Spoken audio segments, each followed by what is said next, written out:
wittur considers the installation of an elevator as a sequential assembling process of elevator subcomponents.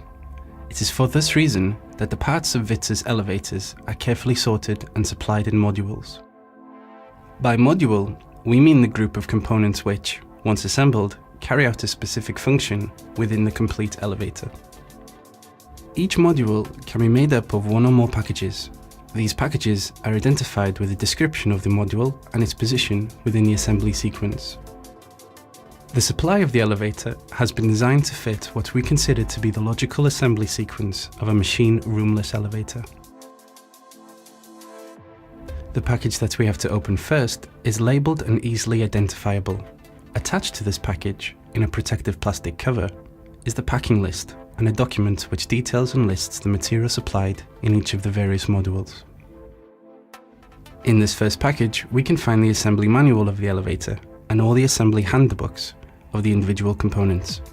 Before starting the assembly process, we strongly recommend that the assembly technicians read all the manuals in detail. The assembly of the MRLW line starts by checking that the conditions of the shaft, dimensions, cleanliness are satisfactory and that all the necessary material and auxiliary tools are available on site. The guide rail sole plate must be correctly positioned and levelled according to the assembly manual. The bottom portions of the car and counterweight guide rails are cut and assembled according to the installation drawings.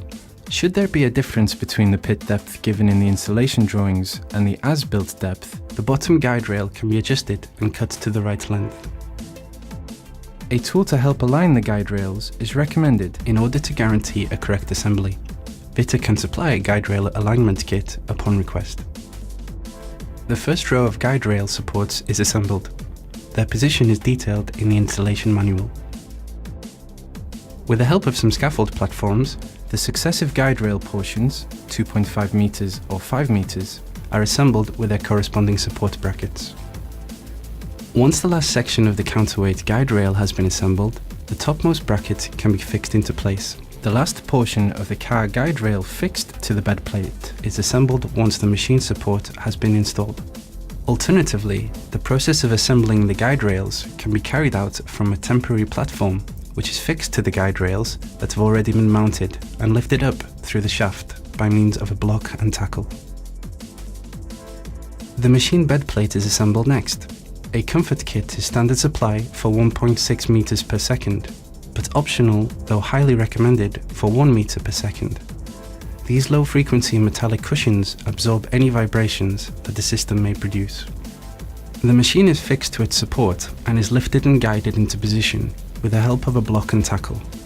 It is fixed to the sheave side with the fixings provided, and once the machine is level, these fixings and the clamp can be tightened. Once the machine is in place, the penultimate guide rail support and the last section of car guide rail fixed to the bed plate can be assembled.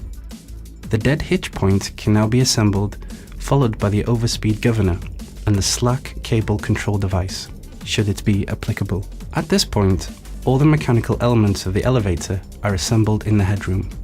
All the guide rail supports must be placed in the positions detailed in the installation drawings. The position of the top and bottom brackets is of special importance. Any scaffolding and platforms should be removed at this point. It is now time to go into the pit. In the module FRM, we will find all the components relating to the car and counterweight frames and the buffers. The counterweight buffers should be assembled first of all in the position detailed in the installation drawings. Resting on its buffers, the counterweight frame is then assembled.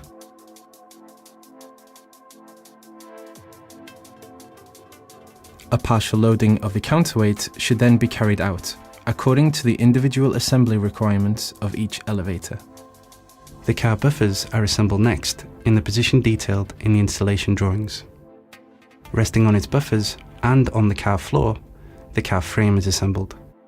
As an optional accessory, wittur offers a temporary protection to protect the car floor whilst the assembly process is taking place.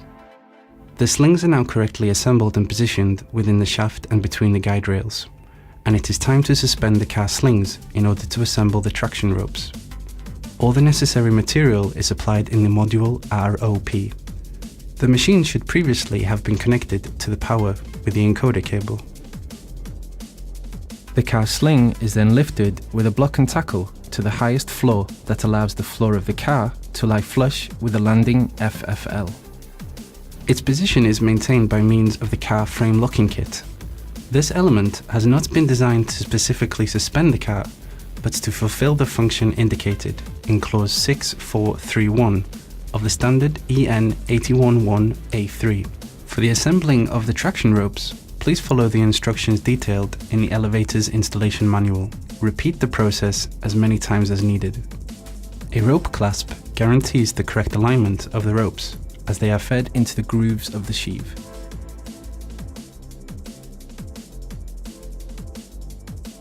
The next step is the assembly of the overspeed governor, its tension weight and the cable that joins them. The fixing of the overspeed governor cable to the frame is the last stage of this subassembly.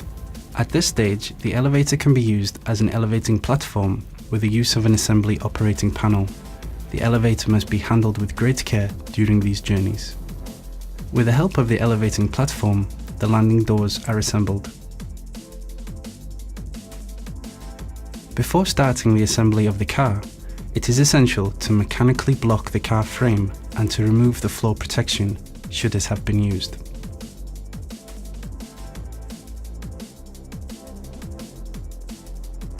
It is now time to assemble the car door.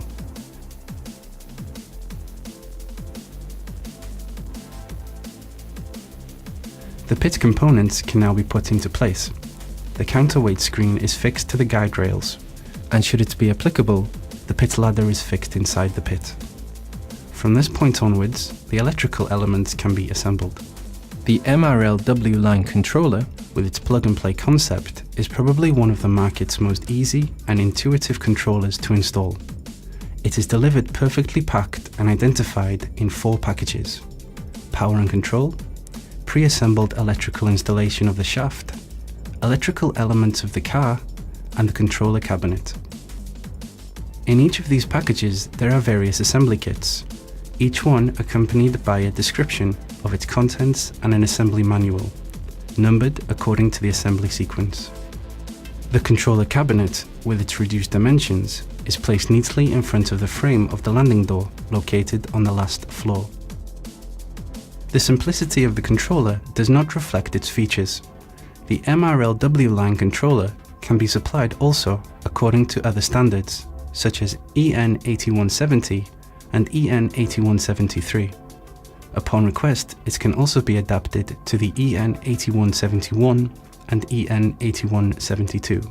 Our pre-assembled electrical installation uses the CON-box system, which greatly reduces the assembly time, guarantees the quality of the CAN bus signals, and sets us apart from our competitors. The flat cable is manufactured with highly resistant and durable materials, which guarantee an optimal protection of the low-frequency CAN bus signals. An absolute positioning system of the car by means of a 4096 pulse encoder is optional. This makes assembly easier and guarantees millimetric precision of each stop. The penultimate task is the important one of cleaning the shaft and the pit, and of oiling the guide rails. Finally, before the lift can be put into service, the MRLW line must be submitted to a series of tests according to Annex D of the EN 811A3 in order to ensure the perfect functionality and safety of the lift. wittur supplies a specific document which guides the assembly technician through all the steps that must be carried out.